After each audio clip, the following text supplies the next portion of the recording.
What's good, y'all? So since my hood versus country video has blown up, it got like 3 million views now, I decided that I'd do a more descriptive video on what it's like being in both. So as I said before, I'm from Mississippi. I grew up in a small town called Florence. I lived in the woods, completely wooded area. It's just trees everywhere and animals, man. Then I also spent a lot of time in Jackson, Mississippi, which is the complete opposite.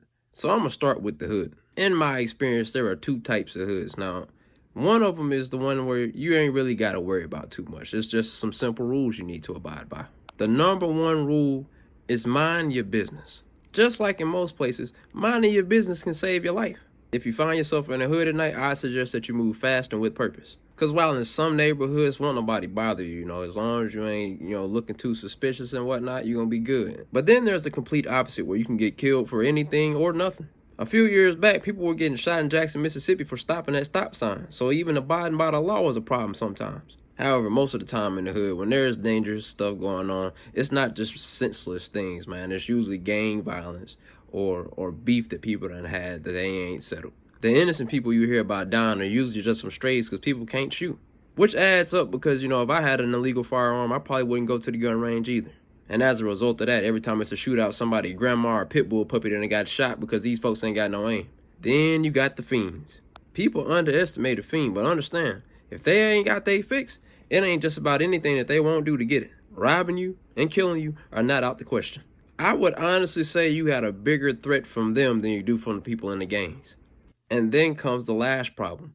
If something does happen to you in the hood and you call the cops, understand the cops ain't coming until they know it's safe.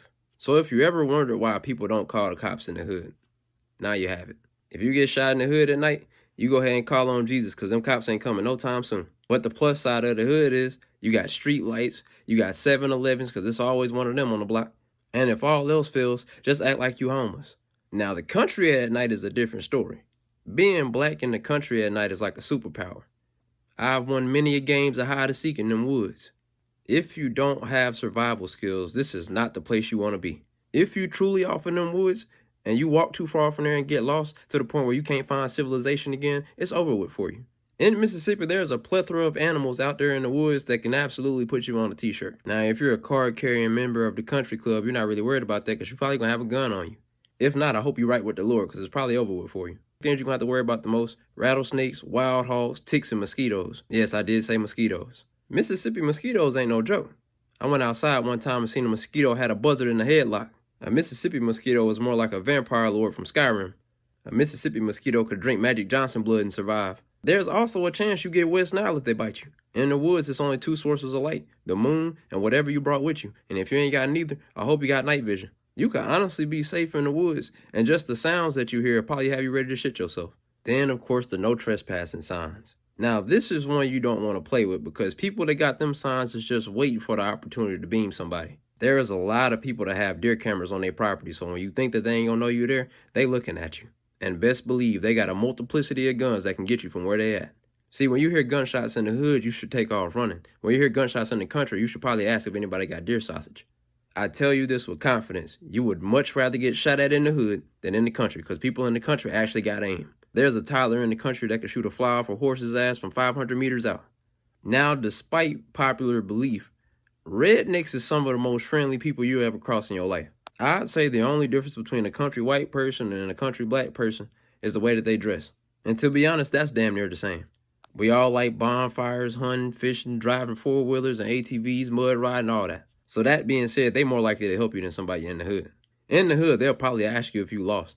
But overall, man, it's good people in the hood. It's good people in the country. It's just different ways of life. A lot of times the morals and like values that they have in both places are pretty much the same.